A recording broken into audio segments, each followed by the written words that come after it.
This clip is brought to you by SaveWithConrad.com.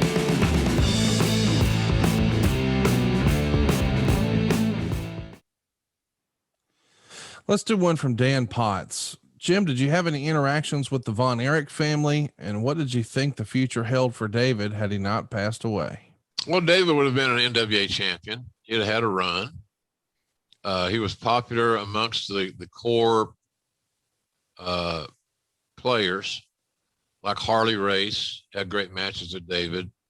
The Funks had great matches, and then all the way back to Dory Sr. and Fritz. So I think he was in a position politically to be a future NWA champion. We kind of said the same thing about Magnum TA on our show we did with him on him a few weeks ago. So I think David would have been the NWA champion. I think Kerry got the title as almost a condolences type thing, to be honest with you. People felt so moved by the loss of David and how it affected the Von Erich family and the wrestling business in general, that Rick putting the title on Kerry was basically a very beautiful bouquet of flowers, because everybody knew that was going to make the Von Erichs happy, their fans happy. Finally, something good happens. We can't keep suffering through these deaths, et cetera, et cetera. So I think that David would have been great.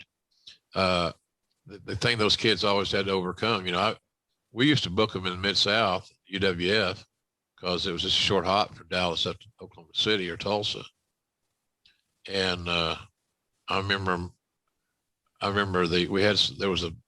before we go into the babyface locker room, they had a big area there where they put extra chairs and on these holders, these things. And Cowboy comes late. I was kind of handling things, and Cowboy came a little late. And he said, "How's everything going?" I said, "Oh, pretty good." And of course, first thing I wanted to know how the advance was. Money, all about the money. I said, the only issue thus far is that I used to kid him about Fritz being his partner. He was his partner. Fritz and Vern were Bill's partners when he bought out McGurk. And so because he got two big territories on either side of him that he could get talent from, et cetera, et cetera. I said, your partner's youngest son is laying right over there. What? And he looked, and little Chris was so high from the ride up from Dallas. He wasn't going to wrestle that night. He just traveling along with Kerry and Kevin. And then we walk into the locker room, and I don't remember if it was Kevin doing it or one of the other guys putting Kerry's boots on. He was so high he couldn't tie his shoes. So that was the deal. It was just a self-fulfilling prophecy, Conrad. The drugs had the biggest claw hold on the Von Erichs of anything that you could imagine. And it was just sad, because they hadn't been reprimanded, they hadn't been fined, they hadn't been suspended, they hadn't been sent home. What's Chris going to say? Kerry, go get in your room. They're high. Right. And I'm assuming they may have been smoking pot and high dollar pot, good pot, really, really good chocolate cake. And they got messed up on the flight up. So now you got to think of how do you get a match in the ring? So you unbook things, you make it a tag or whatever. It just was horrible. But they had great skills, they had charisma. David was the best worker, I thought, by far of the three brothers that wrestled a lot. Mike didn't need to be in the business. Chris didn't need to be in the business, but they felt so shamed that they weren't, that they didn't adjust. So I felt bad about that. I like David. David's a smart kid, and he would have been a booker, been a great booker. He'd been a great NWA champion because he could work babyface or heel. He was big enough and tall enough to work with anybody. But I know he partook but I don't know if he partook at the level of Kerry did. But then again, you go back to the guys that were there and all these things. They threw out these pills and did this, did that. That that David was a user and abuser as well. It was just sad, man. It's just sad. It's almost hard to believe that it even happened. But that many family members died in the way that they died. So work-wise, Conrad, he would have been a good champion. He was a little bit of a traditionalist, which I liked, fundamentally sound, but they would never have these long runs like a Harley or the Funks or whatever it may be, Jack Briscoe, as long as the drugs and the alcohol were prominently in their life.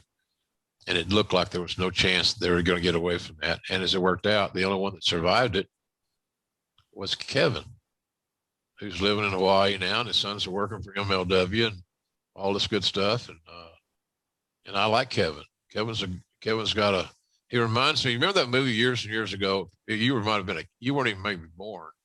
Swiss Family Robinson. Mm-hmm. Yeah, I know that one. The great Disney movie. That's kind of what Kevin reminds me of. Swiss Family Robinson. I get it. It's a wrestling podcast, but he's saving us money on our mortgage. Do you really trust this process? The reviews don't lie. 5-star review after 5-star review. We make it fast, we make it easy, and it's no cost or obligation. Give us a shot to earn your business. I'm telling you, you'll be glad you did, especially if you like keeping more of your own money. You don't need perfect credit or money out of your pocket, so what are you waiting for? Hurry to savewithconrad.com. Island, Hawaii, raising his family in a unique environment, which he has.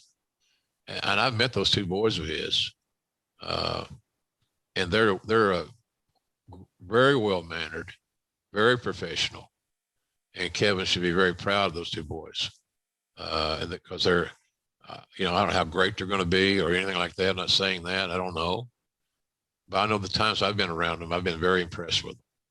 And so Kevin Von Erich has done a great job raising those kids and getting everybody out of Texas. I'm not knocking Texas, because right. It's not a Big 12 conversation. No, but he got them away from their friends that have bad habits, or would have had bad habits, and so there they are in good old Hawaii. Can't be a bad life, Connie. Oh no, waking up in Hawaii every day. It's got to be worse places to wake up. It's like waking up on the beach, like me. Yeah. Hey, it's Conrad Thompson. Thanks for checking out the podcast here on YouTube. Be sure to hit the subscribe button and the notifications bell so you get a notice anytime we upload some new content. And go save yourself some money right now. If you're in a 30-year loan or you have credit card debt, it's not a matter of if I can save you money. It's a matter of how much. Find out right now for free at savewithconrad.com.